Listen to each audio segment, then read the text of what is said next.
Welcome to Craft Shop, Brad here. First, I want to thank you guys so much for the great response I got from my knife forging video. I promised you a sheath, so let's make one. I start with a piece of paper. I fold the paper in half long ways. Now I insert the knife so that the spine is resting along the folded edge.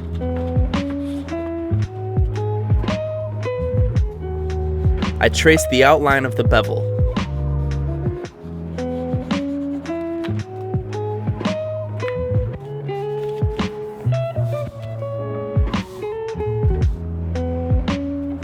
Using a ruler, I make marks down and around my shape that are 1 inch from the line.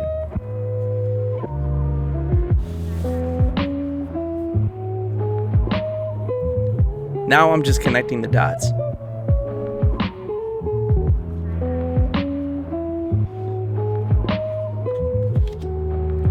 You can see I've got a good line that's parallel to the bevel. Next, I'll be choosing how deep I want the knife to sit in the sheath.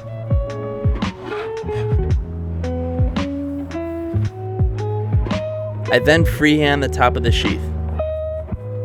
For this sheath, I'll be using a slight curve to fancy it up a bit. I extend this line about 1 centimeter from the bevel line, and then taper the bevel line up towards it. For knives with thick handles, this is a good idea. It gives you some extra leather to work with in case you need it. Now, in order to transfer this to the other side, I use an awl and mark through the paper.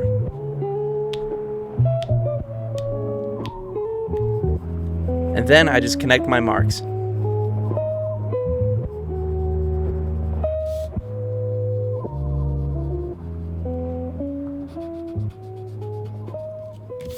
Next up is the belt loop. This will be an integral loop. For a right-handed sheath, the belt loop should be drawn on the right side of the paper. I'm just starting with a couple parallel lines, the rest will be shaped out later.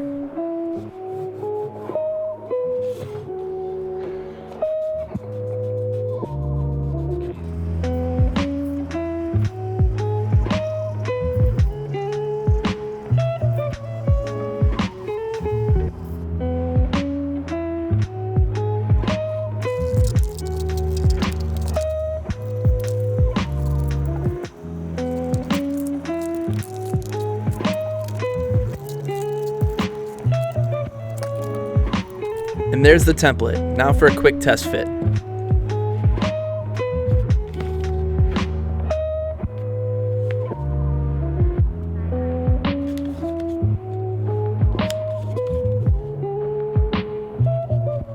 Looks good to me. I'm ready to trace this onto leather. I'm using about an 8 to 9 ounce piece for this.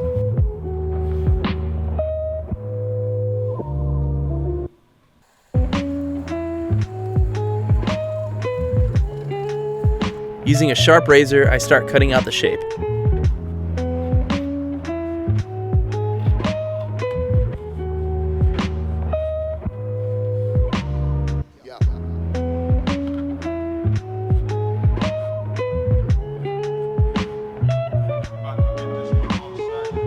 The next thing I like to do is water mold. I need to protect the blade, so I'm wrapping it up in plastic.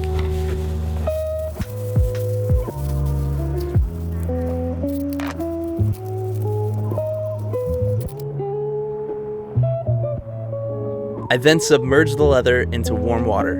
A lot of people do this after the sheath is stitched. The leather stretches during molding, and by doing it earlier, my final result is a slightly tighter fit because I'm stitching down the already molded leather. You can probably do a second mold as well. This is all personal preference and isn't a necessary step, but water molding is a great way to tighten your sheath's grip on a knife.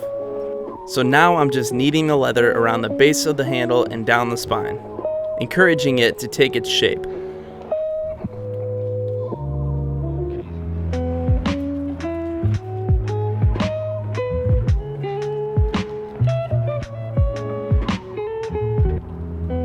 Now I'm just going to add some clamps. The leather is very soft right now, so I'll be using some towels to protect it from the clamps. I'm clamping as close as I can to the handle without clamping over the wood.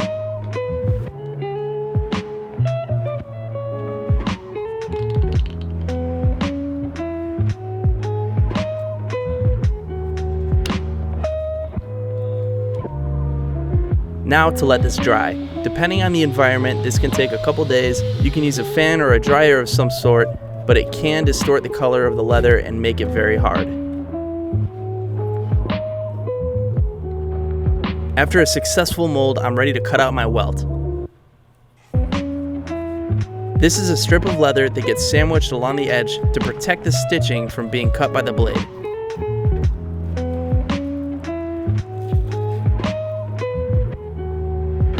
I'm just tracing the edge of the sheath and then making a parallel line about a 1/2 inch inside of the first one.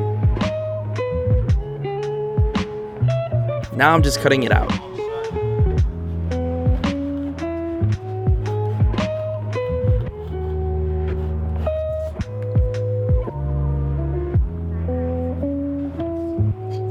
I'll trim up the end a little bit.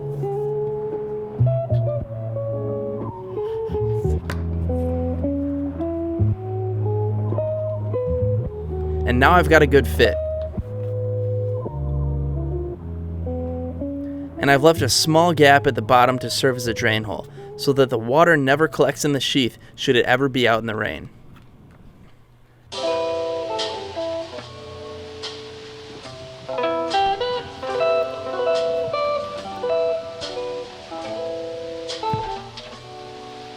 Now I'll be contact cementing the welt in place.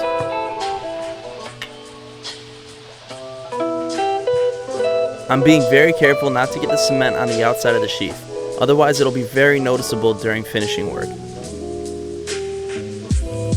I let the cement sit for about 5 minutes and then I connect the two pieces. Letting it sit first helps to prevent any squeeze out because it's not as loose, and it also bonds quicker. Now I'm applying a few clamps, using some scrap leather to protect the sheath from being marked up.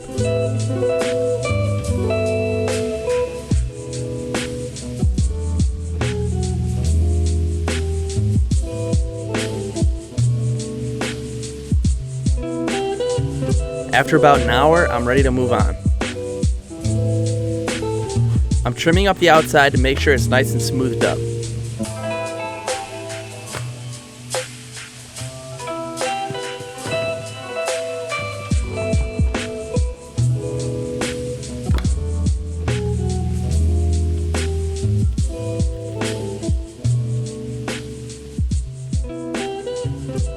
I then cut off any overlap from the other side.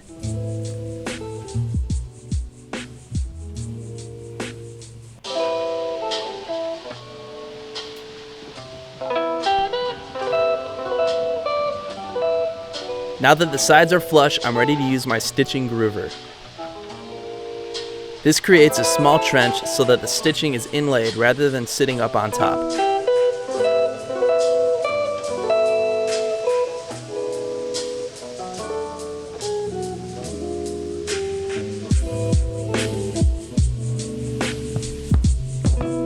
I'm using a triple hole punch to mark my holes.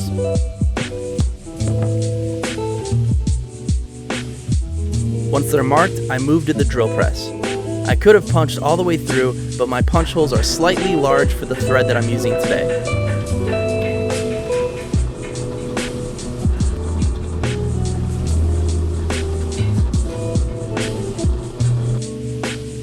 Now you can see I've got one side drilled, and it transferred well through the welt.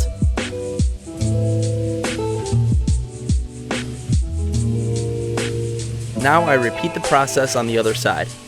Back to the stitching groover.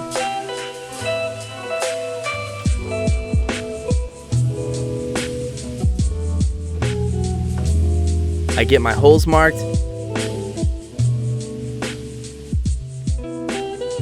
and then I get them drilled out. If you decide to make holes this way, make sure to start at an equal distance from the top on both sides, and count your number of punches to make sure you're staying even. Now to work on the belt loop. I'm cutting the end to shape, creating a bit of a rounded diamond shape. This is all up to you, of course.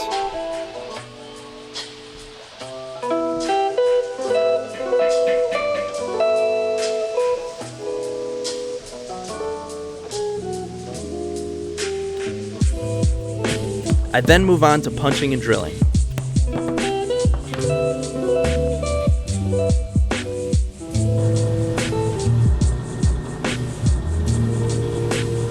Now I'll be transferring my holes into the back of the sheath using an awl.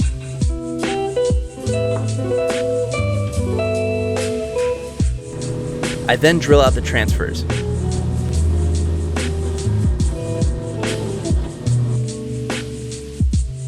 Now moving on to the edge beveler, I take off the sharp corners of the sheath.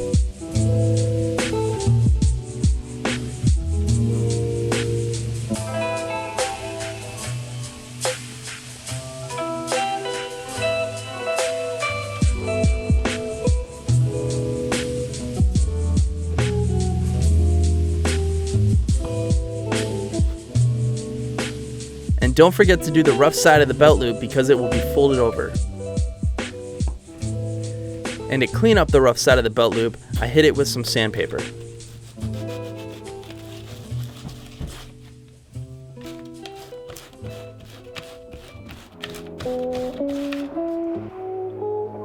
Before I fold over and stitch my belt loop, I need to burnish the edges.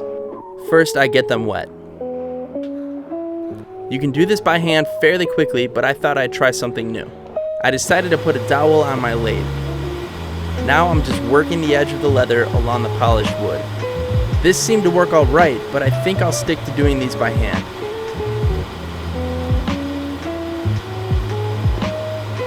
You can see I've got a good smooth edge now. I burnished the belt loop as well as the top of the sheath. After letting the sheath dry off, I'm ready to add some dye.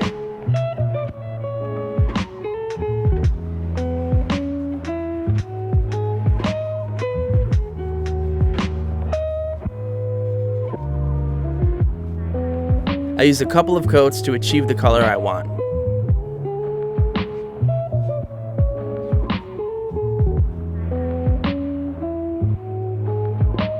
After it's dry, I move on to Woodson Wax. This is what will really protect the leather and give it a good shine. I just use a couple fingers worth and make sure it's rubbed in well.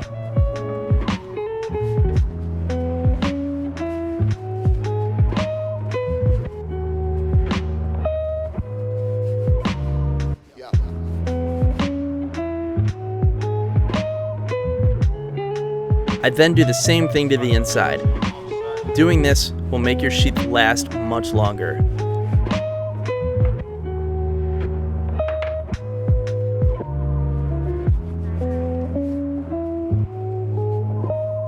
Now I'm ready to stitch the belt loop. I'm using a waxed cotton thread and 2 needles.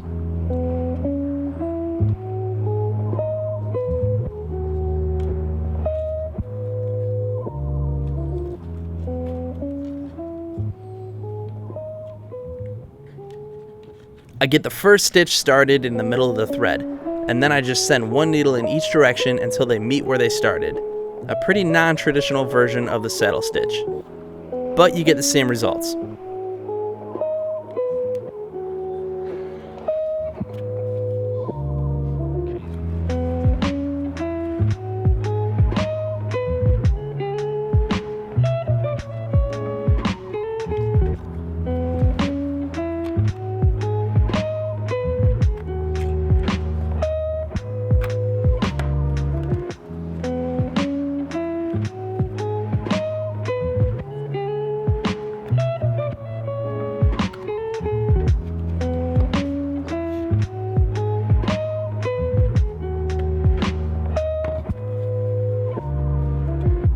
Alright, the belt loop's all stitched up, moving on to epoxy.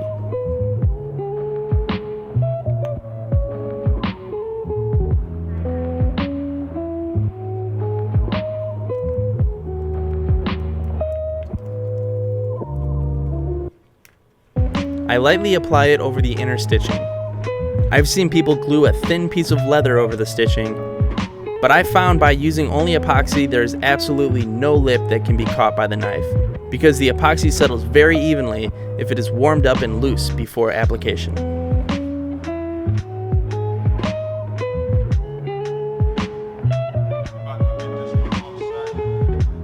After it's cured, I'm left with a very strong and smooth shield that will protect the stitching from ever being cut.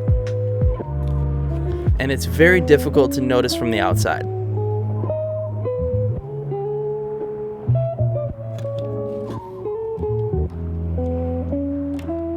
Alright, time to stitch up the welt. I'm using the same thread and 2 needles as before.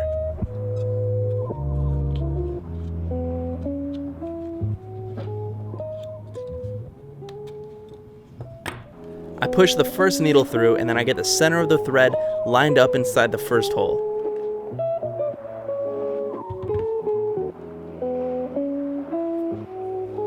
To make things easier, I get some scrap leather to protect the sheath as I put it in the vise.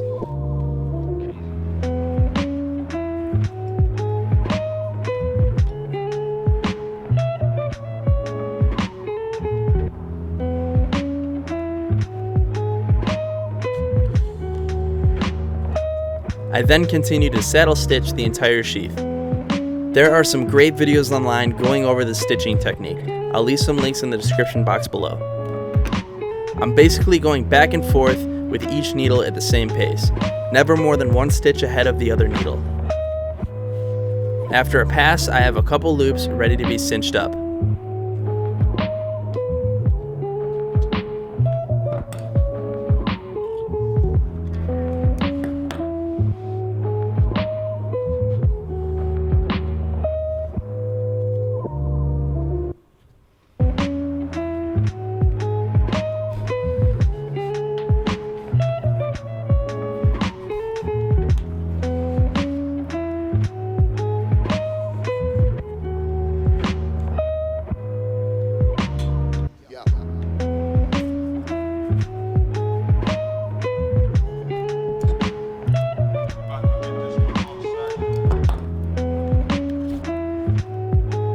Once I'm down to my last 2 stitches, I wrap my thread around the loops before I pull them all the way through.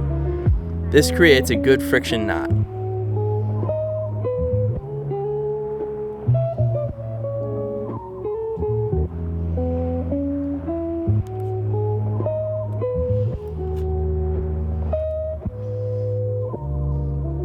And you can see I've been left with a good clean stitch line. Now I'm just cutting off the leftover thread.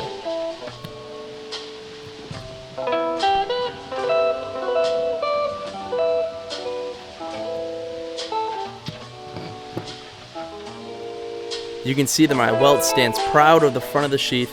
I'll just trim that up a little bit with the razor.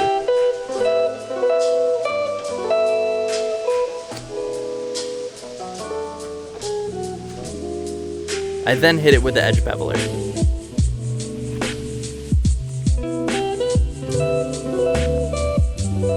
Alright, the edge of my welt is a little bit rough, so I'm going to smooth it out on the belt sander. Hand sanding works great as well.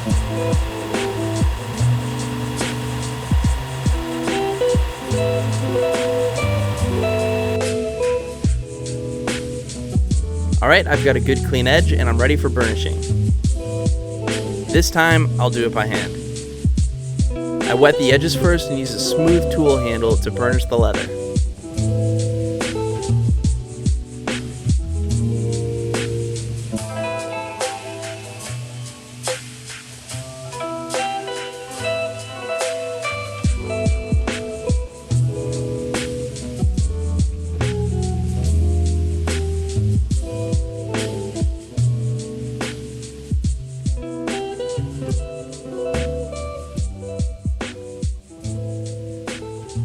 Now I'm just lightly dyeing the welt.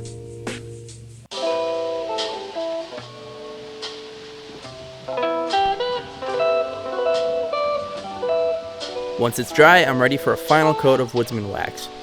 This time I'm just applying a light coat, making sure to cover the welt and the stitched areas.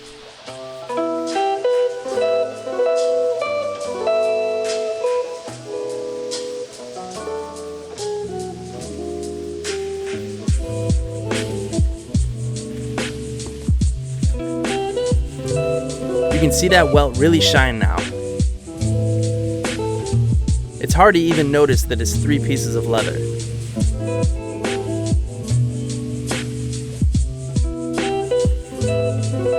With a dry towel, I quickly buff the leather.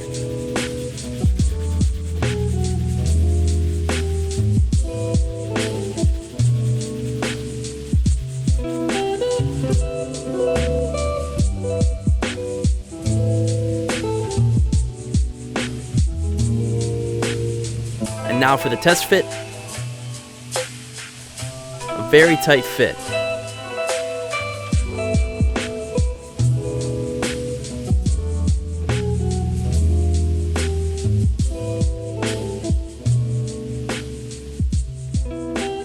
Slight resistance on the draw will make this knife difficult to lose.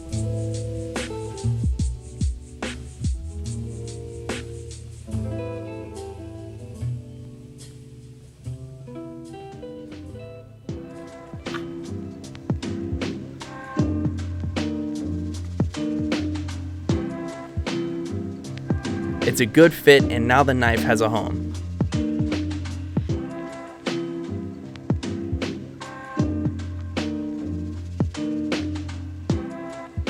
Thank you so much for watching. That was a fun project. I love working with leather. If you guys have any questions for me, any tips for me, please leave them in the comments section below. Don't forget to check out my knife forging video if you haven't already.